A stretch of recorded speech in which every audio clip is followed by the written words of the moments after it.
So we are driving to the gym right now. It's not even 8 o'clock yet, but with the daylight savings time, it feels so much brighter and later, so I actually have a lot more energy. It's deadlift day. We are going to be doing 5 sets of 7 at 75% of my 1 rep max. That will be 370 pounds.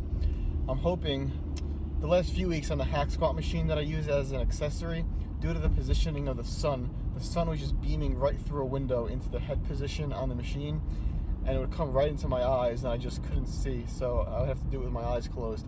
So I'm hoping today, with the sun in a different spot due to the daylight savings time, I'll be able to see.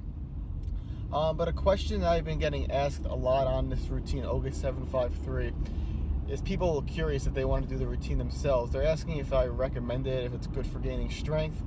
So I'm not going to talk about it right now, but I'm going to take you through the workout, and during the commentary I'm going to discuss my thoughts on whether or not I believe if I think Ogus 753 is a good routine overall, and if it's a good routine specifically for you. So stay tuned for the rest of the video and enjoy the workout.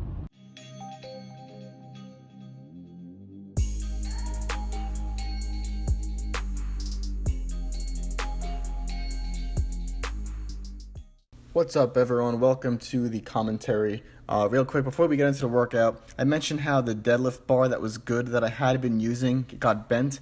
I'm not sure if you can really tell in this clip, but I'm trying to show you that the good bar is bent, and that's why I'm using the straight stiff bar that's not nearly as good, but I prefer that over a bar that might come out of my hands. So as I said in the intro, it's 5 sets of 7. Here I'm doing 370 pounds, and the workout went pretty well. What I did want to discuss, though, like I said, a lot of people have been leaving comments on the videos and asking me questions if I think Ogus 753 is a good routine to gain strength, and more importantly, if it's a good routine that I would recommend for them. So obviously I can't tailor this response to every single person, but I will give advice on basically what I think about the routine for you if you're watching this. So Ogus 753, obviously, it's a routine to build strength, but it's not only for strength, it's also for hypertrophy. So it's not a strict powerlifting routine. And most of the people who are asking me this question, I would consider a beginner to lifting. And when I say beginner, I really mean like 2 years or less of lifting experience. And if that's you, if you have 2 years or less of lifting experience, I really wouldn't do Ogus 753. And not because it's not a good routine, but I believe if you've been only lifting that amount of time, you can progress strength-wise much faster than this program allows you to. Because as you know here, you basically increase your max by 10 pounds for lower body lifts, and upper body lifts 5 pounds once per month. So that's a very slow progression that's more suited for advanced lifters and intermediate lifters. If you're more towards a beginner, I think you can make strength gains faster than this program allows you to. So I really wouldn't jump into this right away. I would follow something more along the lines of 5x5 or something with linear progression, because I think you could progress at like twice the speed in terms of strength than Ogus 753 allows you to do. But that's really beginners if you're lifting, like I said, about 2 years or less, and that's a range. I mean, it could be 3 years. I mean, you know if you're a beginner or not for the most part. Now, if you're an intermediate lifter, and when I say intermediate, basically more than 2 years, but probably less than like 6 years, between like the 2 and 5 year lifting mark, I still would not recommend Ogus 753 for you unless you've already done 531. So let me explain that a little bit. In my opinion, Ogus 753 is pretty much 531 with different numbers. I mean, yes, it's a little bit different, but it's really pretty much like 531. So if you've never done 531, I don't see a reason to completely skip over that and jump right into Ogus 753.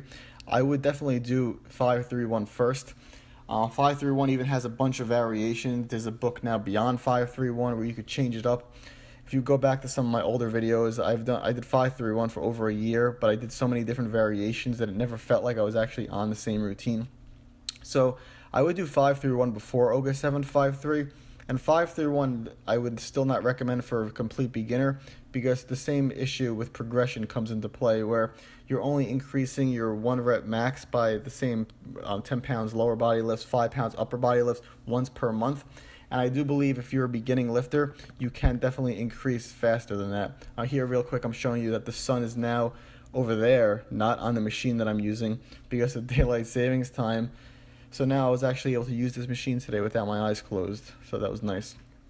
But yeah, so Ogus 753, it's more for intermediate lifters, but I would only use it if you've done 5 through 1 and you're looking for a change, because in my opinion, there's nothing magical about the numbers in Ogus 753 compared to 5 through 1. 5 through 1 has been around for much longer. There's so many people, if you look around online, who've used it with success. They've gotten stronger, they've made gains, they enjoy the routine. It's written by someone who's experienced in lifting. Not that Matt Ogus isn't, but I mean, it's pretty clear that his routine was copied off of 5 through 1, and when you kind of look at it, he doesn't even follow the routine himself. So that's my opinion on it. Not that Ogus 753 is a bad routine. I pretty much jumped on it because I was on 5 through 1 for so long that I wanted to change. But in terms of it being a good routine to gain strength, I would say 5 through 1 is just as good, maybe better, and you should stick with that first. So let me just recap basically what I said in this video. If you're a beginning lifter, I wouldn't do this routine at all. I think you can progress on strength much faster than the program allows you to. If you're an intermediate lifter or advanced, I'm going to put those into the same category for now. If you're intermediate or advanced, I would consider Ogus 753 if you're looking for a change. But if you've never done 5 through 1, I would definitely try 5 through 1 first, just due to the fact that it's been around longer, it's been proven to work by many people, and there's so many variations in the routine itself that you could basically change it up for so long and never really get bored. Whereas Ogus 753 just came out, and there's not really much that you could do to change it. But it's not necessarily a bad routine to do after 5 through 1. So if you guys have any other questions about that, if you want me to clarify anything I said, feel free to leave a comment below. I hope that answers some of your questions about whether or not you should use Ogus 753 if it's good for gaining strength. Yes, it's decent for gaining strength. It's probably not the best thing out there, and it really depends on your experience lifting. So hit that thumbs up button if you enjoy the video, subscribe if you haven't already, and I'll see you guys in the next video.